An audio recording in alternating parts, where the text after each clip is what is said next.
Alright, what's going on, guys? Trev back again, here to bring you another video. This one's going to be doing another Walking Dead video leading up to the second half for The Walking Dead Season 9 when it eventually returns February 10th, 2019. We're also going to give our thoughts on the ratings for the mid-season finale and do a bunch of your guys' Q&A questions.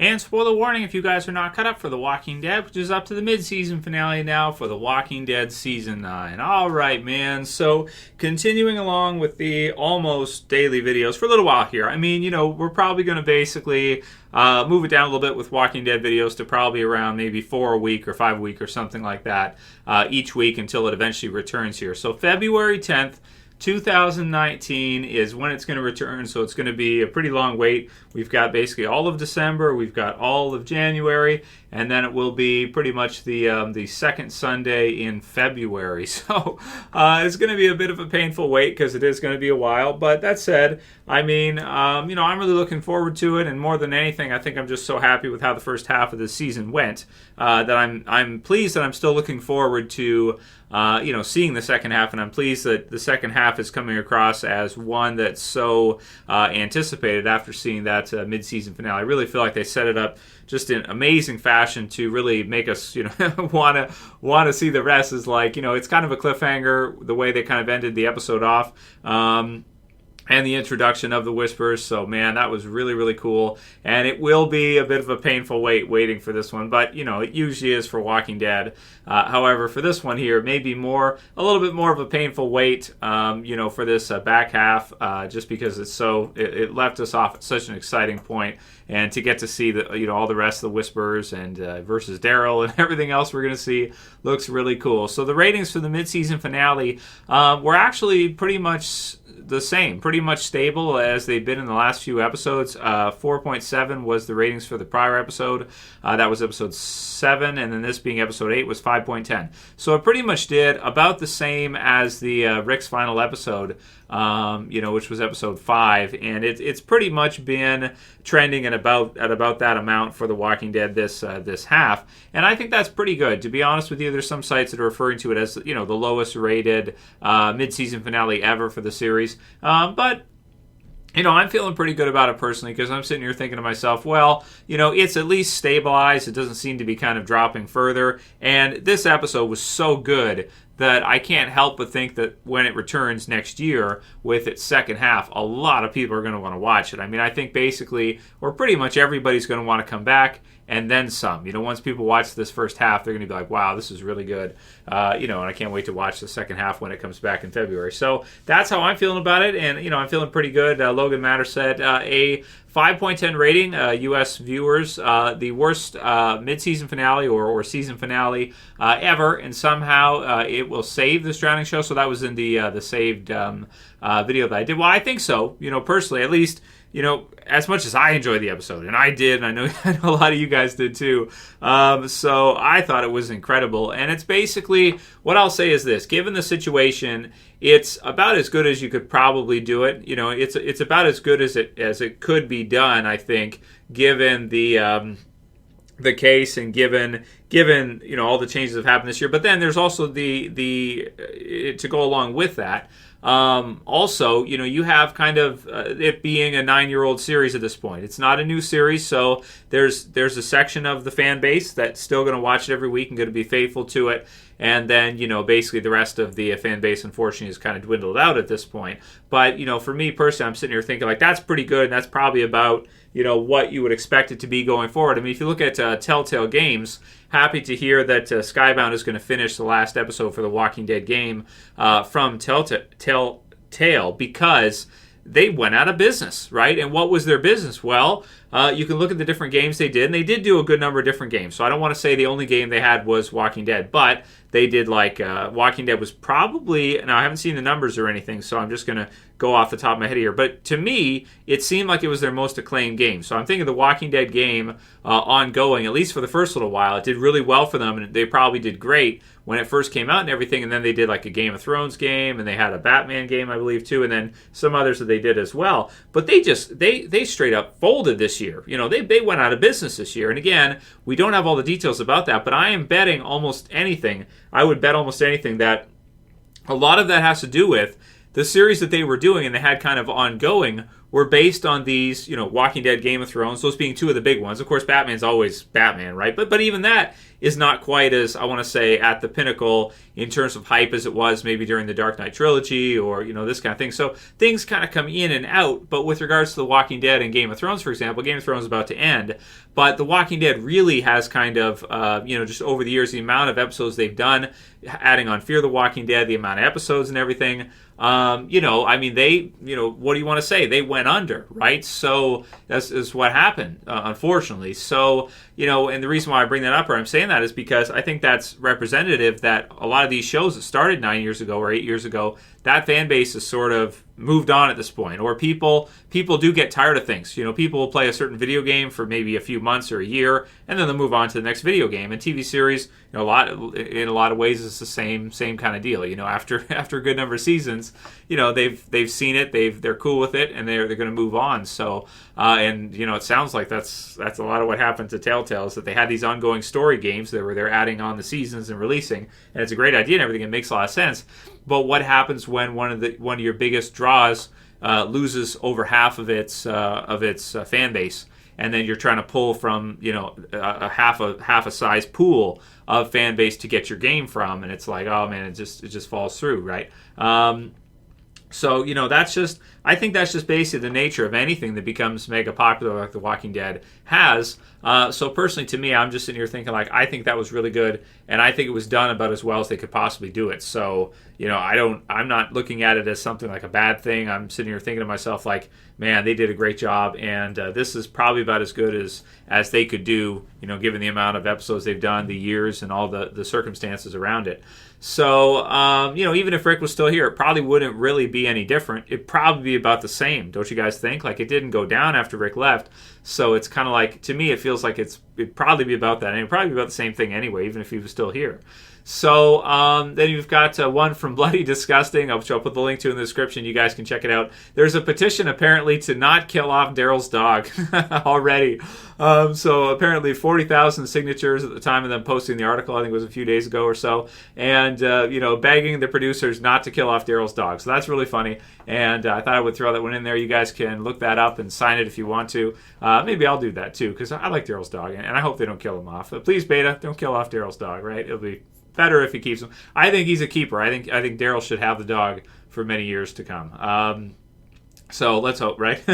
So even though it might be a pain to kind of get him to do what they want on set and everything. Roy the Fourth says, "Hey Trev, just fired up the video, so hopefully you haven't seen my idea yet. Here's his idea. He says, I think Daryl is going to hold his own against Beta. But Beta will most likely get the better of him, and then Negan will show up and save Daryl." So I thought that was cool. That's a good idea, Roy. I'd like to see that. I'd like to see Daryl and Beta fighting, and it seems like Beta's going to take it at the end there, and then Negan shows up and just bashes him in the back with a new bat or something. A new Lucille 2.0 or something. Or maybe Negan will make it his mission to go find Lucille, wherever she might be. So, yeah, man, that would be funny. So I'm hoping something like that happens. I'm hoping that that's what we see, something like that, with Negan involved. He's got to be involved somehow. And we'll have to see how they use him in the TV series version. I also saw one that says that Jeffrey D. Morgan stopped reading the Walking Dead comics because he's Negan in the TV series. He doesn't want it to kind of influence his version anymore because it sounds like the series is going to be so different going forward. He's put that aside, and maybe he says that he'll kind of check them before he does a scene or something for certain parts, but he's not reading it because he wants to kind of have the TV series be maybe a little bit more distant from the comic and a little bit less close to it, which I think makes a lot of sense. At this point, like at first when he came in, you want it to be just about as close as it could be to the comic, and it was very close to the comic. A lot of the lines were almost exactly the same. Scenes and everything were very close to it. I mean, some of it was different, but a lot of it was very, very similar. But now that the story has changed so much, it's like Negan wouldn't be the same person if Rick wasn't there. So now that Rick isn't there, and it's been so many years, time skip, he spent so many years in the cell and everything that Morgan, well, was that the cell Morgan built, or is that another one? He spent so many years there and everything that it's just like it's pretty much a different interpretation. So it might be better that he doesn't know what's happening in the comic or anything, so he can create his own vision for Negan in the TV series, because it's likely going to be a lot different. So good stuff with that, and I hope Negan does help against Beta and the Whispers. Yeah, that'll be sweet. 88 Keys Man said, have you ever noticed that women are in control of all the communities? Carol will take over Hilltop after they intentionally and conveniently kill off Ezekiel. So he's calling for Ezekiel's death in the back half of the season.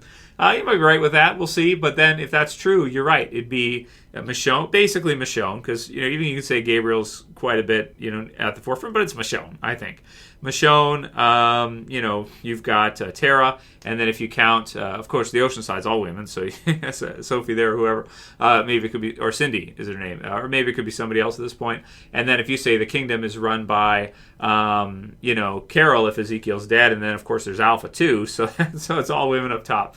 But it's fine. One of the things about it too, like what we saw with Jesus there as well too, is that you might have a lot of times when it comes to the war and stuff like that that's going on, you might send less women. You'd send some of them out to fight, but generally you think of you're going to send the men out to fight first, and then you have some women in there too as well, like Michonne and those that are willing to. But you might have women. Well, even in real life too, women live longer, right? So in a zombie apocalypse, you might have women survive longer because the men want to protect them and they want them to, stay back or this kind of thing. So I guess for in a way it makes sense. But it's true that we do have a lot of really strong women at the forefront for The Walking Dead. And even like if you think about Michonne, she hasn't replaced Rick, but sort of in a way, it's like she represents that the Grimes. Like she is the one representing the Grimes family at this point, I would say, her and Judith and RJ. So she's like the head of the Grimes household. So it's quite strange to see kind of what's happened, but I guess it's just naturally what's happened, and it's what it is. So it doesn't bother me at all. But I guess I didn't notice how many there were, but whatever, it's cool. Mission to be a Man says, Trevor, are you going to do a character spotlight for Jesus? So I'm not sure about doing a character spotlight for Jesus because, it's kind of like, what are we going to say? He was there for a few years, and Tom Payne did a good job as him and everything like that. And he was a decent character, but he didn't really, he was like a character that was there a lot, but he didn't really get that much, lead attention in terms of the episodes. Like even Glenn, I would say, had way more attention and time and kind of focus than Jesus did. Jesus never got that much focus in the TV series version. But the comic was much the same.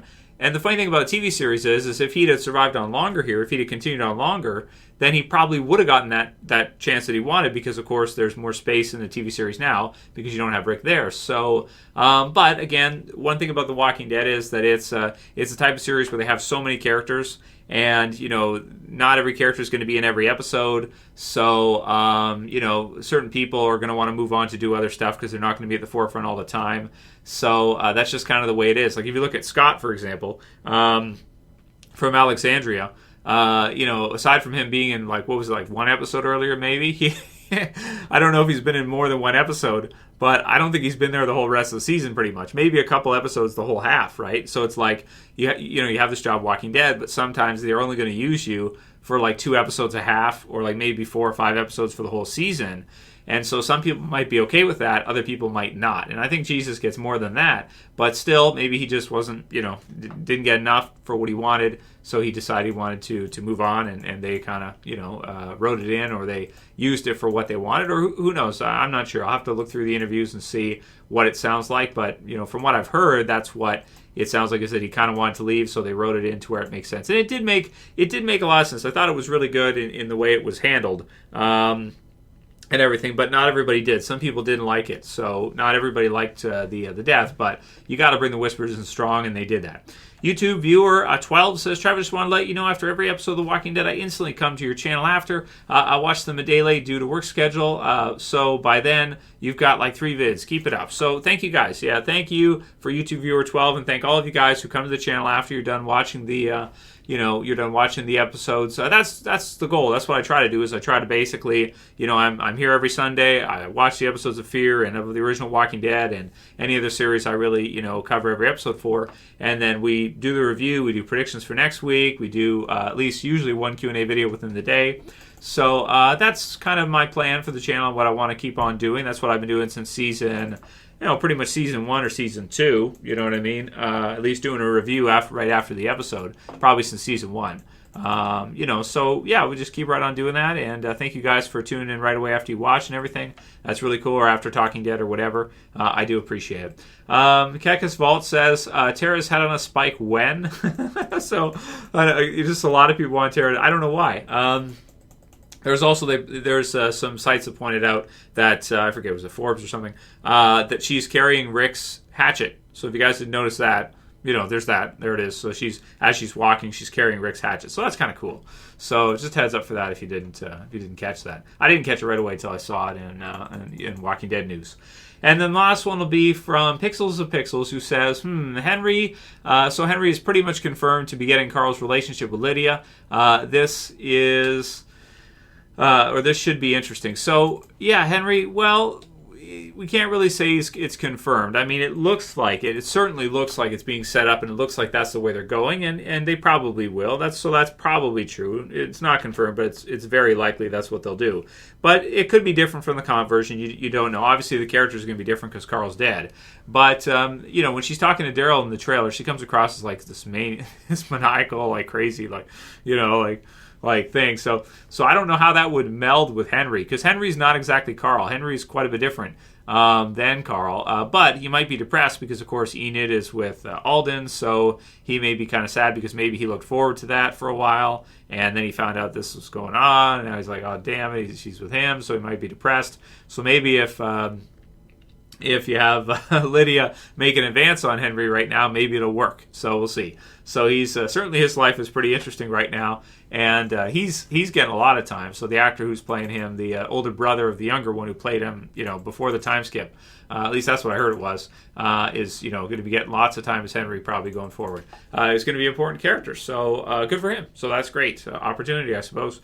So that'll be it for today's video, guys. Let me know what you think about everything. Leave your comments below. Ratings for the mid-season finale, return date. I know it's a while, and Daryl's dog petition. Let me know what you guys think. If you like the video, please thumb it up below. You can share, you can favorite, and if you're new and you want to subscribe to the channel, I would appreciate it. You can do it. You can subscribe at the bottom. Thank you guys all for subscribing, and all for all your support over all these years of The Walking Dead. As always, this is Trev, and I'm saying peace. Later, guys. See you soon.